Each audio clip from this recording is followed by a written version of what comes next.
Hello everyone, it's me Bryson P, and I hope that you're having a great day, great night, whatever time it is that you're watching this video. Today we're going to be learning about the brutal reality of Viking raids, but before we get into that, I do have a little special I want to show to you. So back around Christmas time, one of our subscribers, viewers, sent me this right here, along with a few other items. It is supposed to be mixed with vodka. It is I'm sure you all could read this a lot better than I can, and have probably seen this a lot more than I have.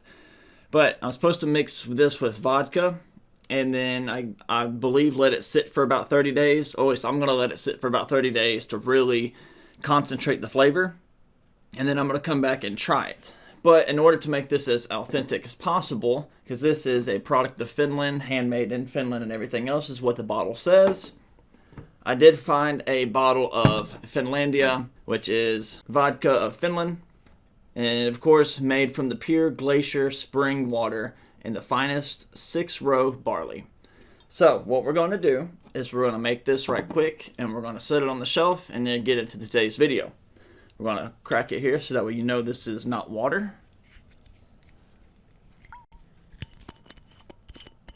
Well, it don't have much of a smell.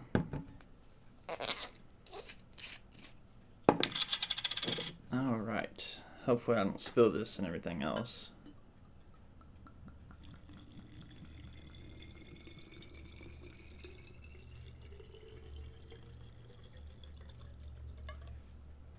Whew.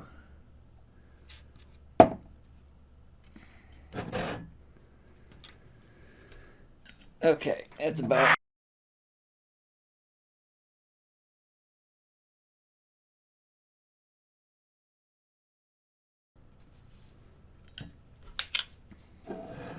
Alright, let's fill this up a little bit more and get it about where I would say it'd be if I bought it fresh from the store.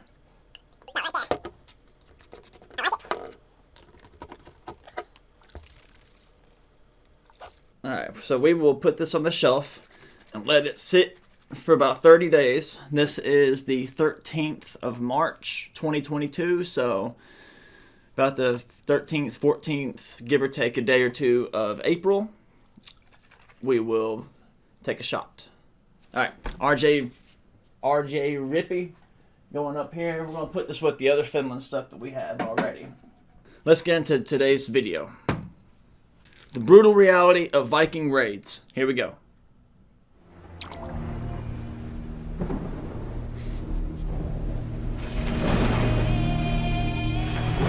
Medieval chronicles claim terrible storms and fire-breathing dragons appeared over the British land of Northumbria in the spring of 793, these being the hellish harbingers of the fate that would befall the brothers of a monastery perched on the quiet isle of Lindisfarne. Such mystical embellishment provided some post hoc logic to the very real next chapter in this history.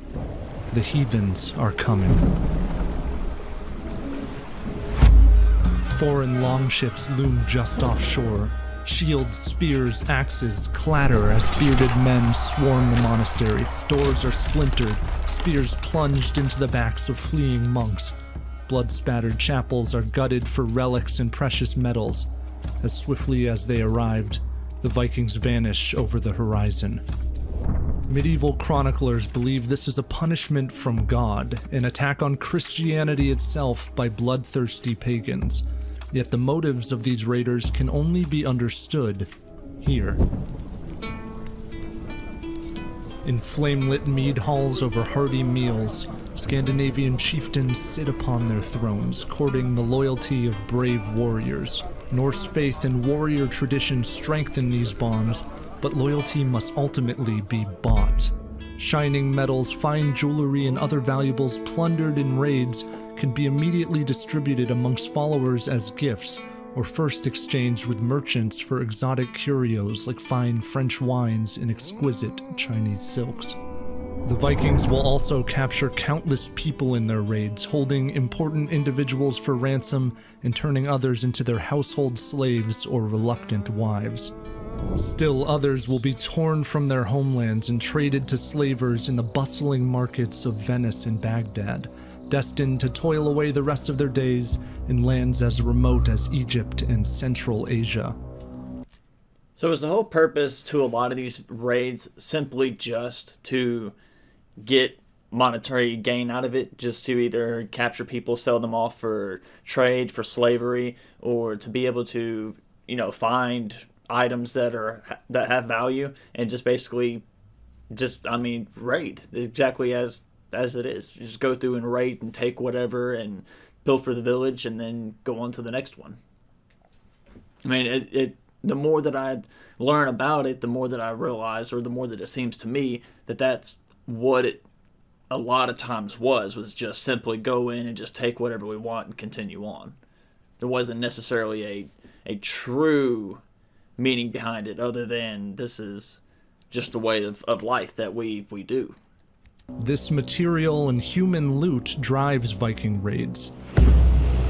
The young farm-based Scandinavians who have chosen to clamber aboard dragon ships and take part in treacherous raiding overseas seek the chance to prove their valor and secure a future for themselves and their families.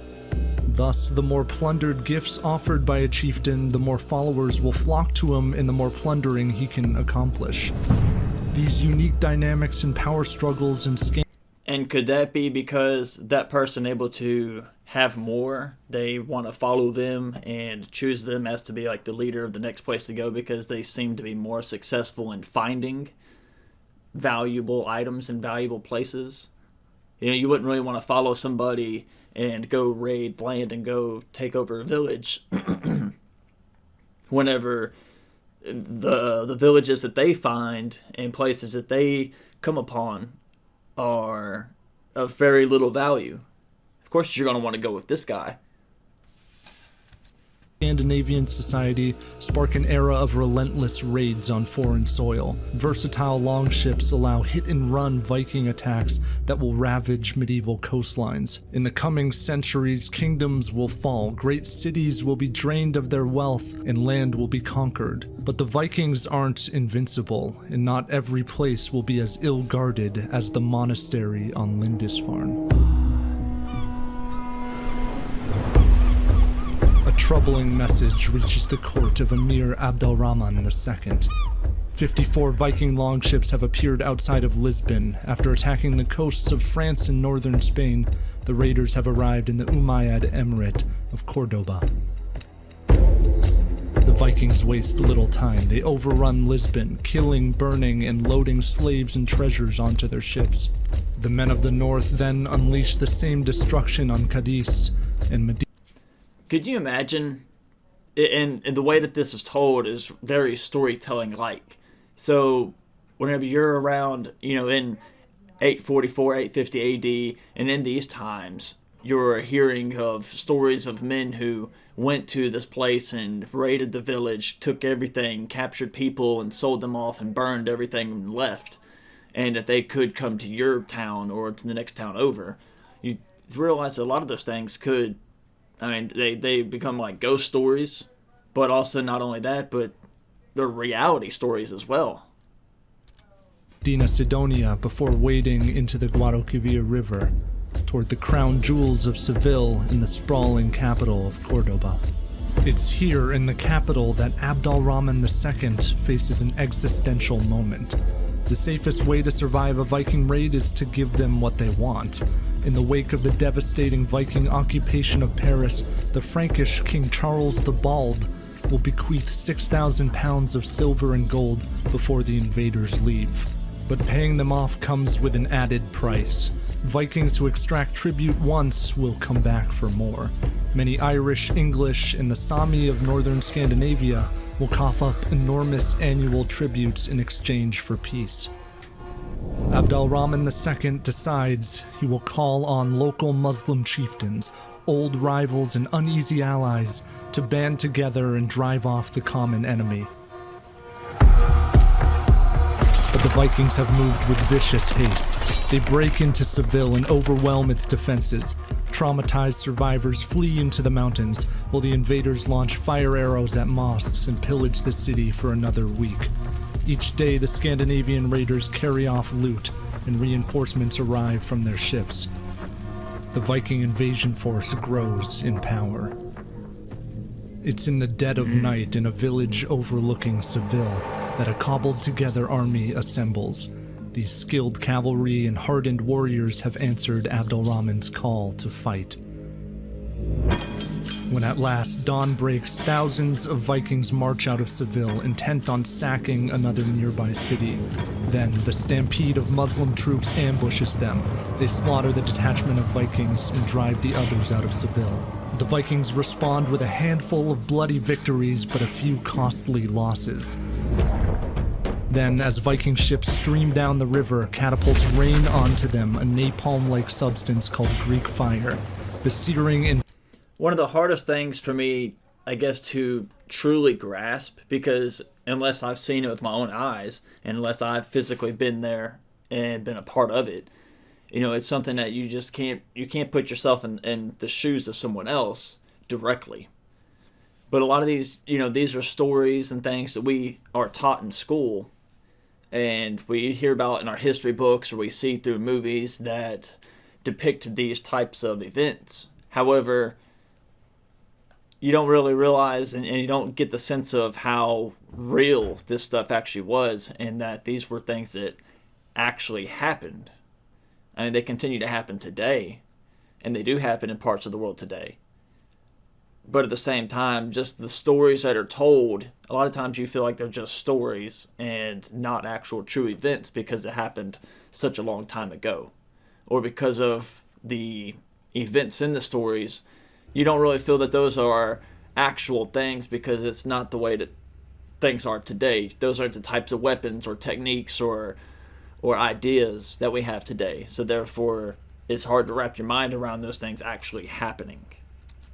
Inferno incinerates dozens of longships and the men still on board. Surviving Scandinavians are forced to sell back their prisoners and retreat in haste.